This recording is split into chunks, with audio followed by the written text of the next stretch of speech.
Bueno, primero que todo, agradecer muchísimo a las conferenciantes por todos los aportes que han traído a este simposio, porque creemos que precisamente ese es uno de los objetivos, el ver cómo se están generando otro tipo de prácticas en diferentes instituciones. Hemos recogido varias preguntas, pero voy a empezar por una pregunta, por un marco, digamos, de reflexión que me quedó ahí como, que quedó pendiente, que lo trasladó Elvira, sobre la idea de la descolonización como moneda de cambio. Creo que ese es un marco de reflexión que de alguna manera se ha tocado en las diferentes ponencias, ¿no? También un poco recogiendo a las preguntas que estaban en torno a una de las exposiciones del Hackebeck, que era cuál es el precio de la memoria y cuál es el costo de la amnesia, ¿no? Pero también con las reflexiones críticas referente que planteaba Sucés a la parte, digamos, del paternalismo en la parte, digamos, de patrocinio, ¿no?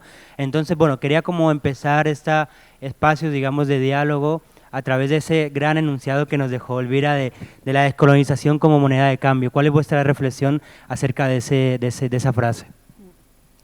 Yo no sé si por eliminación, ¿cómo se dice? Por alusión, ahí, voy a decir por la eliminación, imagínate. Por alusión, voy a empezar con la referencia que da el New Oxford American Dictionary. Pues claro, cuando yo lo escribí, lo había pensado en términos de arte contemporáneo africano, en su momento. Eso es un texto que nunca he publicado, pero anda por ahí suelto en mi ordenador. Pero lo pensé justamente aquí porque decolonización como currency, ¿no? Decolonization as a currency, habla precisamente de la calidad, ¿no? El hecho o la calidad de ser generalmente o en uso, generalmente aceptada o en uso, ¿vale? Y el tiempo durante el que ese uso o esa operación está en marcha. Entonces, es esa, ¿no? La crítica a una posibilidad de que, yo creo, por ejemplo, una de las cosas que le han criticado mucho a la exposición, ¿no? Era esa idea de que se sumaba a la moda, ¿no? Que ahora el Thyssen se suma a la moda.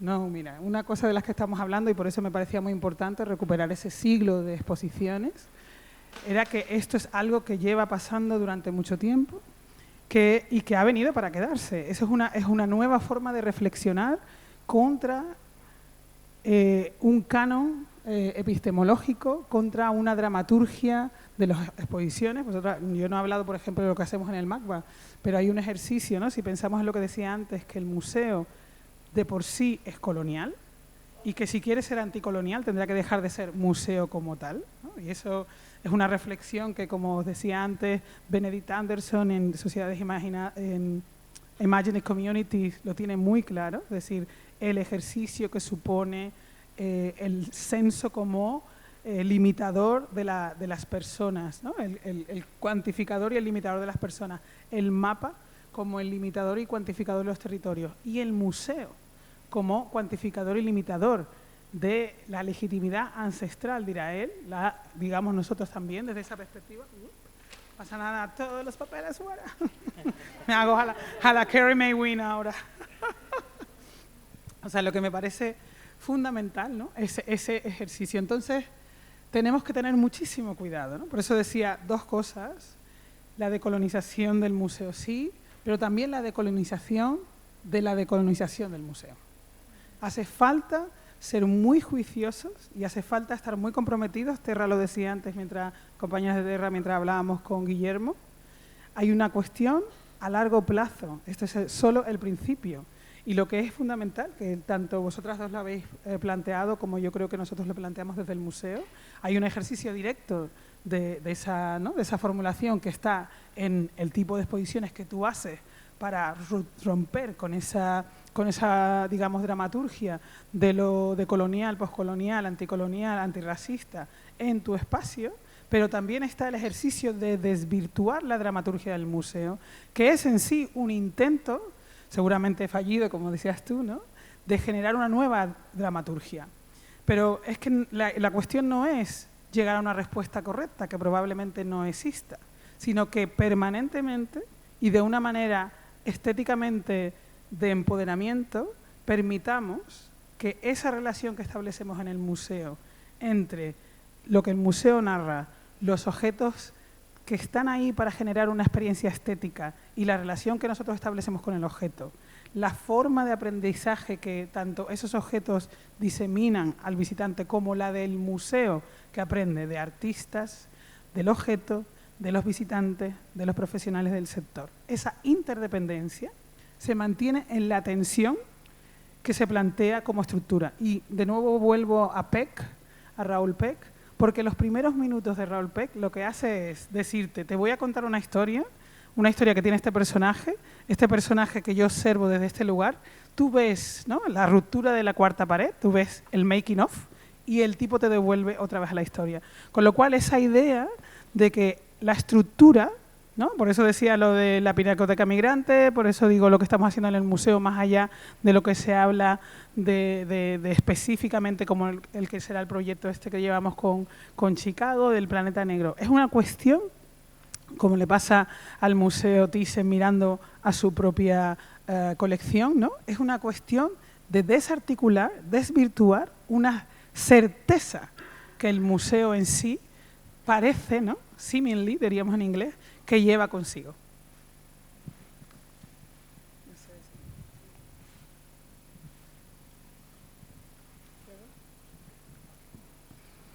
Thank you, Elvira.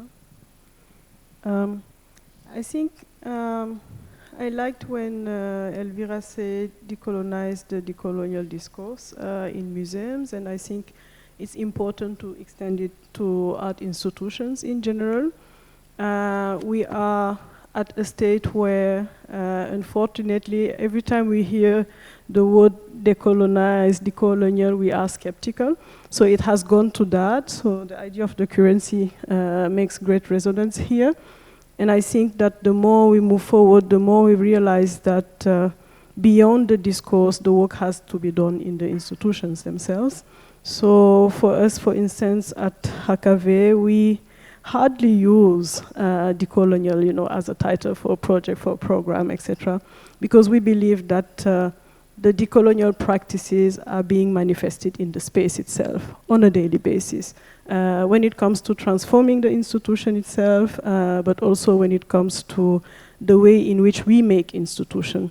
Of course, that comes with a set of challenges. I was speaking earlier about, what the House of World Cultures was before it became the House of World Cultures. So we kind of inherited an institution that had, a history, that had a certain position in the landscape of Germany, of Europe.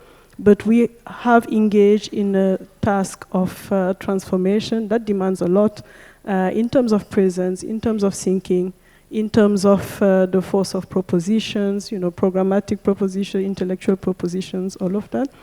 And I think that maybe one of the most powerful aspects is to be able to witness how people who enter the space react to what is being brought in there. So we don't need to call it decolonial when we are bringing practitioners and thinkers and philosophers from the quilombos in Brazil. It's there. It doesn't need the term to be able to say out loud what it has to say.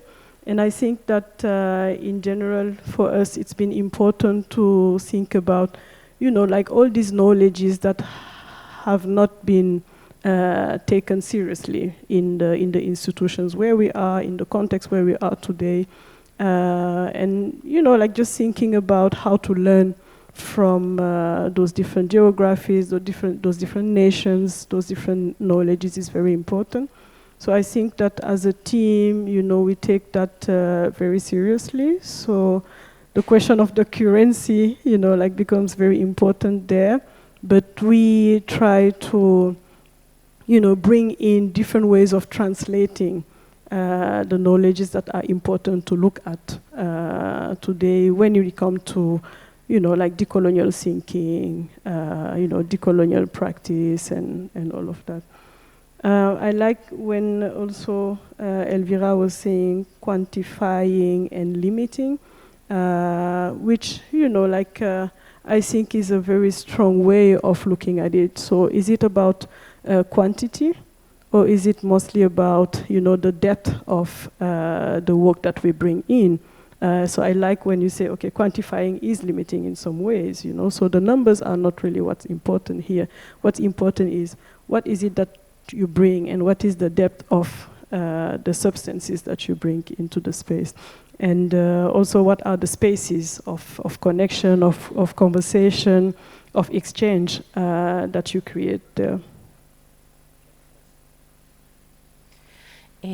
No, yo, bueno, quería solo apuntar algunas cuestiones que tenían que ver con mi presentación, y es que quizás es una parte muy aburrida cuando uno pone el énfasis, ¿no?, en todas esas cuestiones que tienen que ver con administrar, ¿no?, con cómo se gestiona un museo, en este caso público.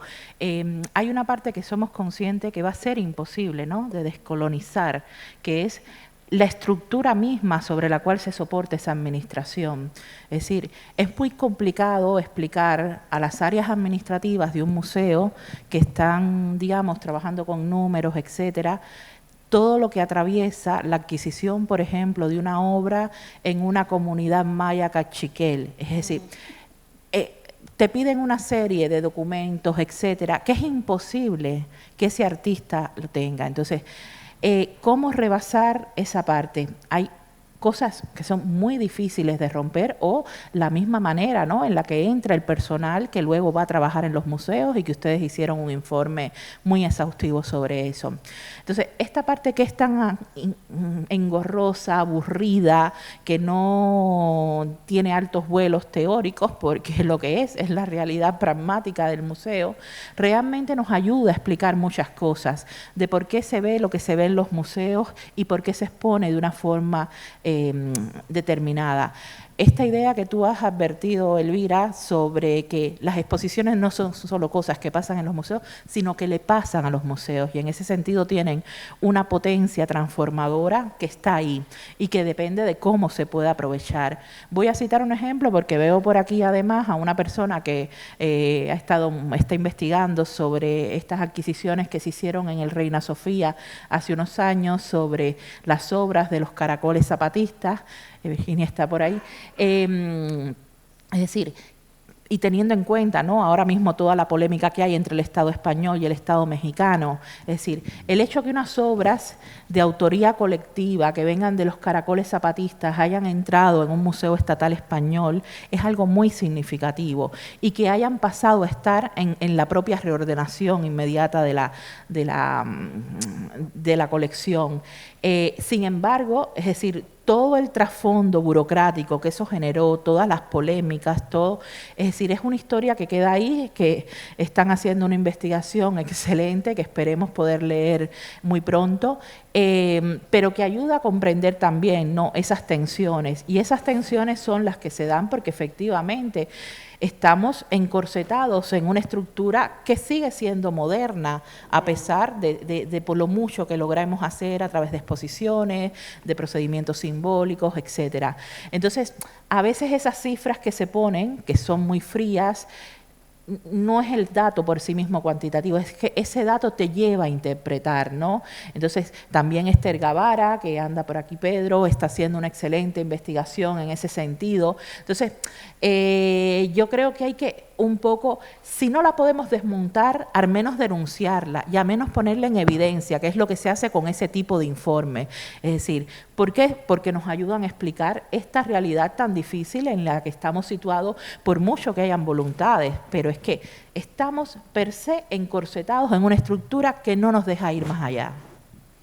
Quizás yo, como soy la única que soy directora de un museo, en esta mesa me toca una parte muy difícil de justamente lo que tú estás diciendo, que es asumir el museo como un todo. Y eso es una cuestión que pues nosotros hablamos de condiciones de trabajo, o sea, descolonizarte del museo también tiene que ver con eso, de qué manera influyes de manera sostenible al ejercicio, ¿no? Sostenible para la organización, sostenible para las trabajadoras, sostenible para las obras que presenta.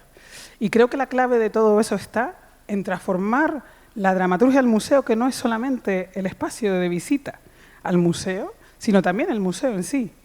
Y no solamente no puede ser, o sea, ya hemos pasado la fase en que es un espacio de denuncia. Ya no puede ser. O sea, es decir, ya lo sabemos cómo denunciarlo, sabemos cómo contarlo, tenemos que ser capaces ¿no? Como decía aquí Guillermo, y yo me lo llevo también al terreno de la dirección en este caso, más allá de la conceptualización, de transformar esos espacios. Tampoco sirve de nada que yo sea la primera mujer negra liderando un museo en España, si tampoco eso no es transformador. Tampoco diga que yo vaya a ser la que cambie ese paradigma, pero sí que voy a trabajar para que eso en el futuro se cambie, ¿no? Es decir, no ser la última, por ejemplo, pero sobre todo, además, tener la capacidad de crear en el museo una plataforma abierta para que esa discusión sobre lo que hay que cambiar, que es una forma canónica que afecte la estructura y el sistema, que no está en el museo, está en la gobernanza del museo, están los ministerios que consolidan las partidas económicas de los museos,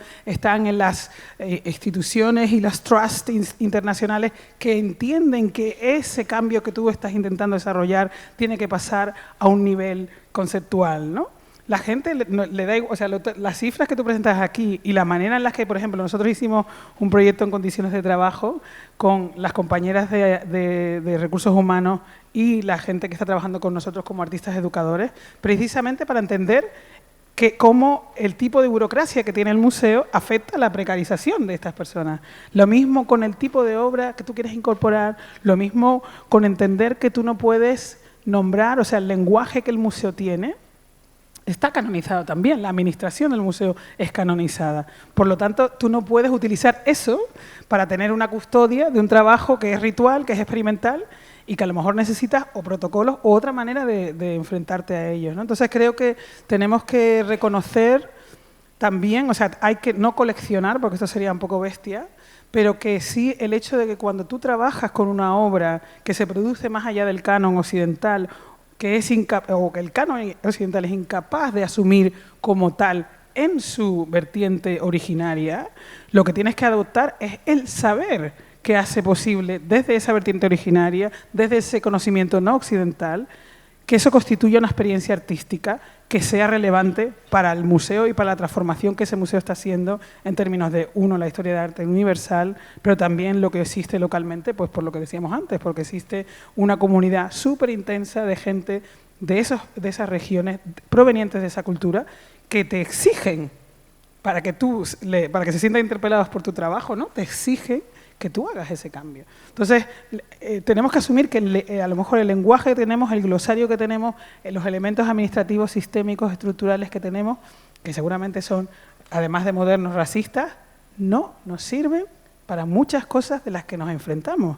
Entonces, la solución a lo mejor no está en los 5 o 10 años que uno esté al frente de un departamento, de una dirección, sino lo que hacemos para que la tierra donde esa semilla tiene que crecer realmente sea fértil, lo suficientemente fértil. Muchísimas gracias. Me gusta citar esta anécdota porque creo que tiene que ver, ¿no?, con lo que Elvira describe, ¿no?, esta situación. Hace poco que se estaba llevando a cabo un proceso de adquisición de la obra que seguro casi todos los que estamos aquí, Tú porque eres negro, de Rubén Hernández Bermúdez, se hacía. Una de las preguntas, ¿no?, que siempre sea, bueno, ¿y cuáles son las instrucciones para la instalación de tu obra y tal? Y Rubén decía, yo solamente, bueno, voy a parafrasear, pido algo, que cuando una persona racializada entre a ver la obra, no se sienta, es decir, esto no le genere más tristeza, esto no le genere más violencia. Y yo creo que eso es clave, es decir, estamos acostumbrados a trabajar con herramientas, las bases de datos que todos usamos para administrar las colecciones, donde hay un lenguaje muy encorsetado, es decir, muy atado a determinados códigos de trabajo. Entonces, que en una descripción de una instalación tú vayas más allá de lo físico y repares, oye, cuestiones que tienen que ver con recepción, cuestiones que tienen que ver con quiénes son los cuerpos que van a habitar esa instalación, es decir, que eso se traduzca, pero que sobre todo permanezca, porque es lo que tú dices, nosotros estamos de paso, estamos 5 años, 6 años, etcétera, pero es que dentro de 30 años ese objeto o artefacto seguirá ahí y tendrá que seguir siendo activado, ¿no?, y resignificado. Entonces, que no se pierda en el camino por trabas administrativas, es decir, esa única posición, ese único posicionamiento que pedía ese artista en el respeto y el cuidado de su obra. Entonces, eso tiene que trasvasarse a esas bases de datos tan frías. ¿Cómo hacerlo? Pues ahí es donde hay que ensayar maneras y ahí es donde está nuestro trabajo. Genial. Muchísimas gracias. La siguiente pregunta tiene que ver con una reflexión que nosotras cuando planteábamos, estábamos pensando en la exposición, pero también este simposio y todas las actividades, teníamos, digamos, como un frente claro de batalla, que es el tipo de público que habita ese tipo de museos, ¿no? Cuando planteábamos las visitas guiadas que realizamos en la parte del programa público, vimos que era necesario colaborar, hacer partícipe a diferentes organizaciones del tejido cultural antirracista de Madrid para poder de alguna manera llamar a otros públicos. Pero nos comentaba una de las personas que realizó estas visitas guiadas como una manera, digamos, una pregunta desde una postura crítica, que si realmente habíamos conseguido ese objetivo, porque una de las visitas guiadas que se realizó, todos eran personas blancas. Trabajamos con tejido cultural antirracista para llamar a otras comunidades, pero uno de los turnos de pase que hicimos aquí, todos eran personas blancas. Entonces, ¿qué había fallado, no?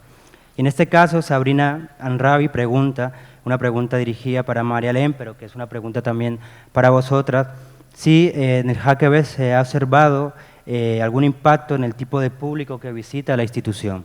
Si hay más diversidad en el público, si es provenzana, si hay más diáspora en la propia configuración de este público que visita el HKB.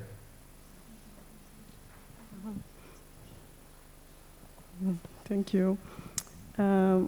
Yes, we've seen a lot of changes. We were not there before. Okay, this is better. We were not there before, but we felt, the change based on also the comments that we received from people coming. When we reopened the house in June last year, the HKW had in 3 days, in a weekend-long program, a total of 8,000 people who visited, and people coming from different backgrounds. So for us, that was already telling a lot when it comes to how we connect to the realities of the context and the realities of different communities. And it was important to maintain that connection. So of course, looking at the programming, what it is that we are doing with the house. So that idea of turning a house into a home was very important.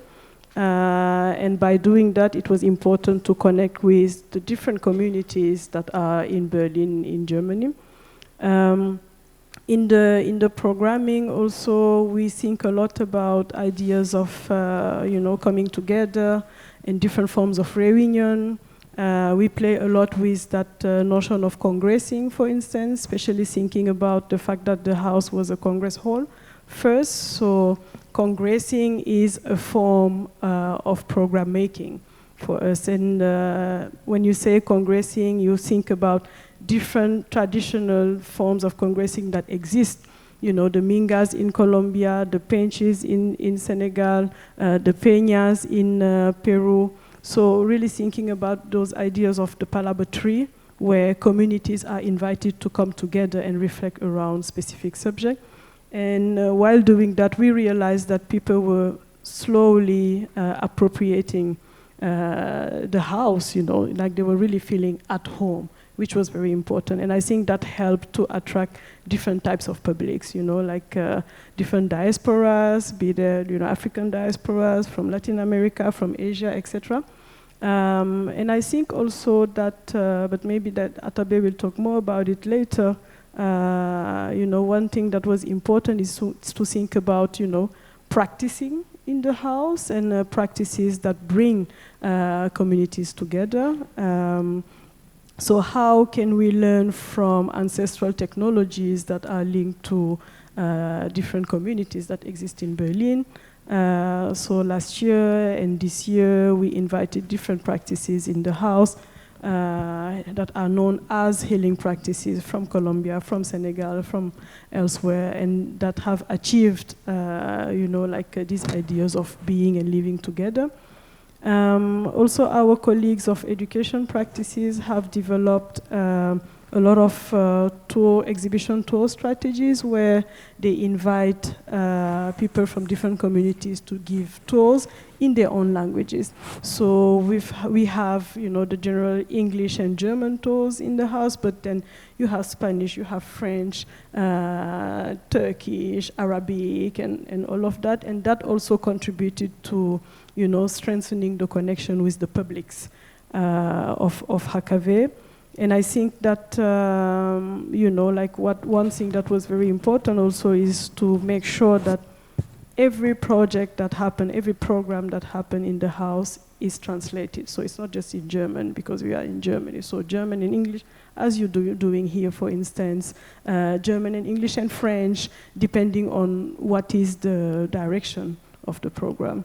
So I think that, you know, it takes the institution to engage into, you know, like that work towards the publics and to open the space for those different publics to be able to come and feel at home. We've had, you know, like a lot of comments of people coming and thanking us for looking at, you know, like knowledges from their own countries, which we were like, well, this is very normal. So if we are really thinking about shifting the gaze when it comes to where knowledge comes from, it's important that we connect deeply with the communities that are there, so the direct context, but in general, of course, with communities who we think we should learn a lot from. Yo quizás solo añadiría una cosa para que podamos escuchar más preguntas, y es que tengamos cuidado, o sea, dos cosas. Una, que el museo, para que amplíe, ¿no?, el centro de arte, tiene que escuchar, y escuchar en su propia lengua, interlocutar con gente en su propia lengua, creo que es muy importante. Pero también, y me gustaría, o sea, tendría un montón de preguntas que hacer tanto a ti, porque no sé si una visita en la que solo haya gente blanca es un fallo del proyecto o es la casualidad, o sea, puede pasar. Hay mucha gente blanca en esta ciudad. Pero lo decía sobre todo porque creo que hay un peligro tremendo de hacer exposiciones nicho, de hacer exposiciones pensando específicamente en una cultura. Lo decía Andrea al principio, que la única solución, y eso también lo dice Raúl Peck, y lo dice Angela Davis, y lo dice Silvia Winter, y lo dice Sandra Gamarra, la única solución es la unidad. Es decir, todos al final somos uno. La raza es una invención. De hecho, hay un momento en el que Peck habla del labor, ¿no?, del mundo como contra eso, o sea, contra el gesto de la supremacía blanca, de la exterminación, tras la civilización y el colonialismo. También está la resistencia, o como diría Sara Ahmed, la obstinación, ¿vale? Resistir también a la necesidad de hacer exposiciones nichos para que venga gente a ver. No. Las exposiciones son para todo el mundo, y la percepción y la lectura y la interpretación de cada exposición dependerá también de tu bagaje cultural, de tu procedencia.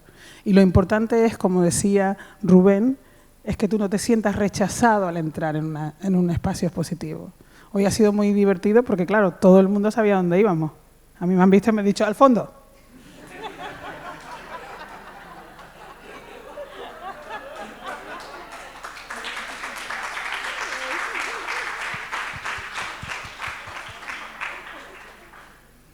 O nos quedamos cortos o nos pasamos. Es súper importante. Aceptemos nuestra diferencia. ¿Sí? Y que eso sea, y el escuchar eso, sea lo que lidere la manera en que tú como institución dialogas con tus comunidades, con tus públicos, etc.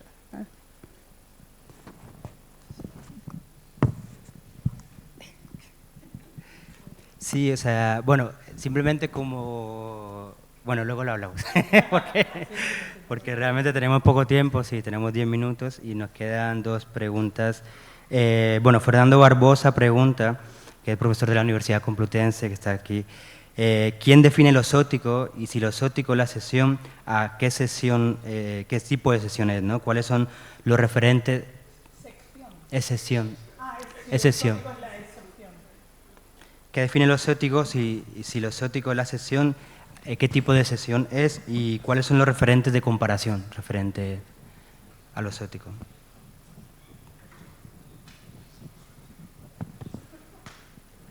¿Contesto yo? Yo solamente voy a decir una cosa, es ¿qué es lo normal? O sea, hay que empezar, ¿no? Hay que empezar a desmitificar lo normal. Y ya está. O sea, quiere decir, es que eso lo dice todo. Mira, a mí cuando creo que fue una de las primeras presentaciones públicas que yo hice siendo curator de la Tate, y me preguntaron, ¿cuál es el museo del futuro? Y yo dije, el museo del futuro es el museo de la incertidumbre. Y no lo decía necesariamente por pensar en algo esotérico, sino porque el museo estaba basado en toda la certeza que la vida, ¿no? El pensamiento moderno, el pensamiento que determinaba que la humanidad o la estirpe era una estirpe piramidal en la que el hombre blanco y occidental estaba por encima, se había ido desvirtuando. Es decir, esa realidad ya no era la única narrativa posible. Entonces, contra eso cierto, lo incierto que era la posibilidad de no vivir coaccionado por esa realidad límite y aceptar cada vez más, ¿no?, esa pluralidad. Y la historia, si hay algo que nos cuenta la historia, es ese relativismo, ¿no? Y ese relativismo que nos permite ver que algo que era, ¿no?, fundamental hace unos años, ahora es como de, venga, por favor, ¿sabes? Entonces, yo creo que esas cosas son clave. Entonces, tanto lo exótico como lo normal están por discutir. Sí, a mí un poco, y esto hila, ¿no?, con lo que tú decías anteriormente sobre, bueno, si la visitan solo blancos la exposición, bueno, ahí también se está haciendo un trabajo, pero es como todo este tipo de preguntas, ¿no?, que sabemos que han sido las preguntas históricas a lo largo de la historia occidental y no solo de Occidente, pero que conllevan un grado de esencialismo tal realmente, es decir, son muy difíciles. Es decir, ¿a quién le estás preguntando qué es lo exótico? ¿En qué momento? ¿En qué contexto histórico? ¿En qué circunstancia? ¿A quién le voy a responder? Entonces, yo no sé hasta qué punto son productivas. Y es verdad, y esto sí lo refuerzo porque es algo que sobre todo desde el activismo se reivindica mucho, hay momentos donde el esencialismo estratégico, ¿no?, que es una categoría que todos conocemos, se convierte en una herramienta de lucha en unos contextos muy determinados por unas condiciones específicas. Pero efectivamente el esencialismo al final lo que contribuye es una vez más al gueto, a cerrar círculos, y efectivamente una transformación radical nunca se puede hacer desde un colectivo minoritario, es imposible, hay que aliarse, ¿no? Entonces, tanto para la lucha como para la estética, para cambiar nuestras instituciones culturales, etcétera. Entonces yo entiendo, ¿no?, y a veces, muchas veces provienen de la academia también ese tipo de interpelaciones que entiendo, y entiendo el sentido que pueden tener, pero que a mí en la práctica cotidiana no me resultan productivas, ¿no? Productivo sin la carga peyorativa del término, para generar dinámicas de trabajo y espacios de trabajo que son acotados, que son efímeros, ya de eso lo sabemos todos. No, I think they answered this very well. Unfortunately, from what I've experienced, every time we have a gathering that's looking at the decolonial, this question actually pops up. So, what's exotic and what's not, what's normal, what's not. And I think that at the end of the day, to me at least, exotic reading is a limitation.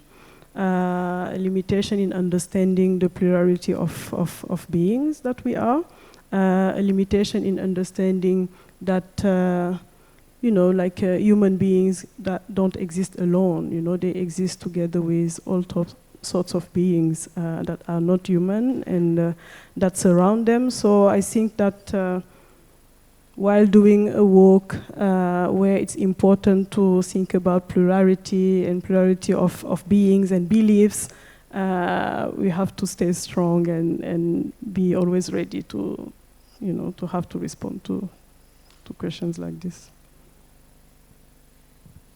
Muchas gracias. Ya la última pregunta, porque nos quedan 5 minutos. Uy.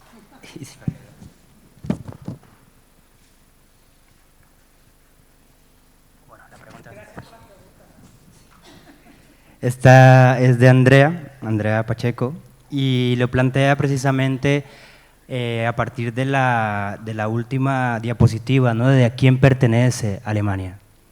Que esa es una pregunta muy importante, se la plantea María Elena a Suset, bueno, a todas las de la mesa. ¿Cómo responder a la pregunta sobre la nacionalidad o la identidad racializada? ¿Quién es alemán? ¿Quién es español? ¿Quién es catalán?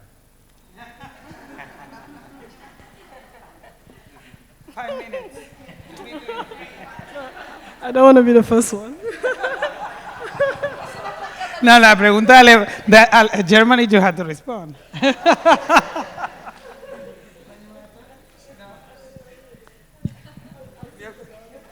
Mira, yo voy a responder desde este cuerpo y desde mi historia de vida. Pues mira, si tú me dices, tengo nacionalidad española desde el año 11 por proceso de arraigo, etcétera, tal. Pues mira, con un pasaporte cubano no me muevo a ninguna parte del mundo, excepto a Rusia, Angola, Vietnam. Tú me dices, pues soy española porque puedo no tener visado. Es decir, es eso, esencialismo estratégico aplicado a la geopolítica de la vida cotidiana. Para todo lo demás, cubana, latina, tal, es decir, depende, pues, quién te esté preguntando, quién te esté interpelando, pues ahí uno echa mano de la doble nacionalidad. Me voy a poner teórica para responder. No, recordar un poco de nuevo a Benedict Anderson, es que estos son gente entrañable que después una conoce, los conocí en Cornell, tanto a él como a este hombre, ¿cómo se llama? El de Black Athena. Se me ha ido el nombre. Bueno, Black Athena, tú sabes quién te digo, Fernando. Bueno, él nos cuenta, ¿no? De esa idea de pertenecer. ¿A quién le pertenece la tierra? Según decíamos antes, le pertenece a Benjamin Franklin, ¿no? Llega, dice que es suya, a cualquier filósofo le pertenece, ¿no? Pero sí que es cierto, yo creo que hay una de las claves es quién se siente pertenecer, ¿no? Es lo que decíamos antes de la noción de whiteness, ¿no? La noción esta de blanquitud que define el terreno en el que nosotros nos movemos, que define, ¿no? Esa idea de quién puede ser detenido en un momento dado, ¿no? Y a cómo le afecta a esa persona ser detenido, ¿no? Whiteness, si la consideramos como una esencia que ocupa un espacio, ese espacio que ocupa es un espacio en el que otras realidades ontológicas parecen no poder entrar, ¿no? Y digo parecen porque yo insisto en que todo es posible y solo podemos seguir hacia adelante si pensamos que todo es posible. A lo mejor no es posible en nuestro tiempo, pero aunque tú seas el colectivo Ayú, con tu gente ahí, Paco y compañía, es posible. Ellos no pensaban que iba a ser posible donde ellos iban a llegar y están representando una forma de entender la cultura desde el lugar de donde ellos se orientan, que es España, por seguir con Sara Ahmed, al mundo. Entonces, lo siento porque a veces la gente dice, es que tú eres muy tal. Sí, porque mi compromiso no está en este momento, aquí y ahora, está más allá. Y entonces tengo que creer, porque además tengo un niño de 7 años, que es posible construir ese más allá. Y que nosotros tenemos una responsabilidad con respecto a esto. La historia la conocemos, lo que tenemos que ver es si somos lo suficientemente valientes para interpretarla más allá de las ausencias que han existido en la producción de esa historia. Y ahí está la clave. Yo creo que sin eso no nos podemos imaginar, no solamente que nos pertenezca a esta tierra, le llamemos como le llamemos, que yo también estoy con la estrategia, aunque me han dicho que nunca puedo ser guineana por cómo hablo y cómo camino, que eso también es muy fuerte, aunque sea guineana, ecuatoguineana de origen. Pero no solamente a quién le pertenece, sino a qué y a quiénes pertenecemos cada uno de nosotros, de qué comunidad formamos parte. Y de nuevo, esa idea de volver a la unidad en la disparidad que diría Stuart Hall, ¿no? Unity in disparity. No hace falta que pensemos igual, no hace falta ni siquiera que estemos de acuerdo, pero tenemos que compartir esto. Y hasta que no veamos ese lugar de legado común, no iremos a ninguna parte. Siguiente aspecto de todo eso es, a lo mejor no pasa en tu tiempo, a lo mejor no te pasa a ti. Esto la generación de nuestras madres y abuelas lo saben. Nosotros es que queremos que todo nos pase porque sale en el Instagram y ya, ¿sabes? Esa cosa inmediata no ha existido nunca como creo que existe ahora en el mundo contemporáneo. Todo el mundo luchaba por un futuro mejor que no le iba a tocar vivir a lo mejor. Y esa es la clave. Entonces, hasta que no pensemos en eso que está más allá de nuestra presencia física, como lo mismo de las exposiciones, la exposición factura ese momento, clic, toca la llaga de esa idea, pum, estás haciendo una revisión colonial de la... Pero si no te vas más allá de allí, no estás construyendo nada más que un proyecto que, como dirían tu amigo del ABC, se suma a la moda. Entonces, todo tiene que ser más allá del aquí y ahora de la experiencia artística, aquí y ahora de la experiencia cognitiva, aquí y ahora de la experiencia social. ¿Sí? Si no, por eso no saldríamos a las manifestaciones.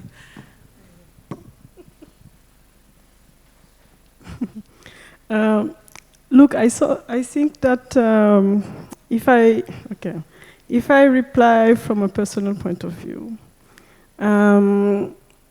who owns Germany wouldn't have been a question I asked if I was not living in Germany today, if I wasn't working at HKW. So I think that in our journeys, we advance, as thinking being, and at different moments we feel the need to address certain questions. And the project Heimaten, so Heimat meaning homeland, Heimaten is a play, a way of conjugating the homeland as a concept. So homelands, and then we played with it a lot, de-homelanding, re-homelanding, etc., etc. So the idea is to think beyond actually the nation state and to think about us human beings as being citizens of the world. So that then bring in a lot of questions, questions of migration. Can we live in a borderless world? Can we live and be part of communities that are not defined by borders or by nation, but that are defined by their humanity and their ways of being? And I think that, today, especially when you look at Germany and the rise of the far-right movement and all of that, this question is very pertinent. Like, who owns Germany? Who are we talking about? Who are the Germans today? Are we defined by our own histories? Are we defined German because we are on the German land? Or are we defined German because we are making German society in a certain manner? I think that, from me being from Senegal, I relate very much to what you just said, Clara, when it comes to how to circulate in the world and all of that. I own a Senegalese passport and today a German residence permit. And I mean, circulating in Europe has just become, you just go. And before, when I was in Dakar, I had to really think about it before wanting to go through the whole visa process and all the hassle and, going to the embassy and facing another Senegalese who will act as his German or French or what, questioning why you would go to these different places while being, from the same land, than you. So then, it really makes you question a lot of things, especially the way in which we are in the world. And I think that these are realities that we cannot, neglect. It's real. And it's even more real when you look at the way in which different people struggle, to travel. They are neglected the right to travel, to go from one territory to the other. And sitting here in Spain, we know how much illegal migration, is high between Senegal and Spain, actually. So I think, these are questions that are mostly related about our human states, when we say who owns Germany, we are actually saying that no one owns Germany. We all own it. So it's either Germany for all or Germany for nobody. And, of course, we're talking about Germany, but, this applies to, all the nation states, to be honest. Even back in Senegal, we also have migration issues when it comes to people coming from Guinea-Conakry or other places in an irregular manner. And, there are rules that are being put in order to prevent that from happening. So to prevent the right of traveling and moving from one place to the other.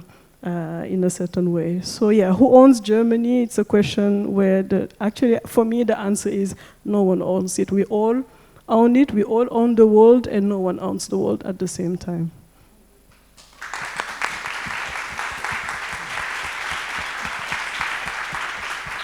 Pues muchísimas gracias, de verdad. Para mí ha sido un honor moderar esta mesa y estar aquí en este espacio con grandes pensadoras que están de alguna manera justamente llevándonos más allá, ¿no?, a las preguntas que tenemos como sociedad y como todas las personas que estamos aquí comprometidas con una serie de transformaciones sociales. A continuación tendrá lugar la performance La opacidad del tiempo inverso de In the Wake, laboratorio experimental de pensamiento negro. El inicio de las performances va a ser en la entrada de la exposición, os acompañaremos hasta allí. Una cuestión importante es que la sala tiene aforo limitado a unas 100 personas, si no recuerdo mal, así que bueno, se facilitará la entrada hasta completar aforo. También, antes de ir a la sala, tenéis que ir al guardarropa a dejar la mochila, porque si no nos van a dejar. Y posteriormente a las 2, después de la performance, tendremos un espacio de comida, que en un principio todas estáis invitadas, será en la parte de arriba, ¿no?, si no recuerdo mal, Juan Ángel, la parte de comida. Y nada, muchísimas gracias, seguimos luego por la tarde con el bloque 2 y simplemente comentaros que no pensamos la exposición como una exposición nicho. Pero bueno, eso lo conversamos en la comida. Muchas gracias a todas.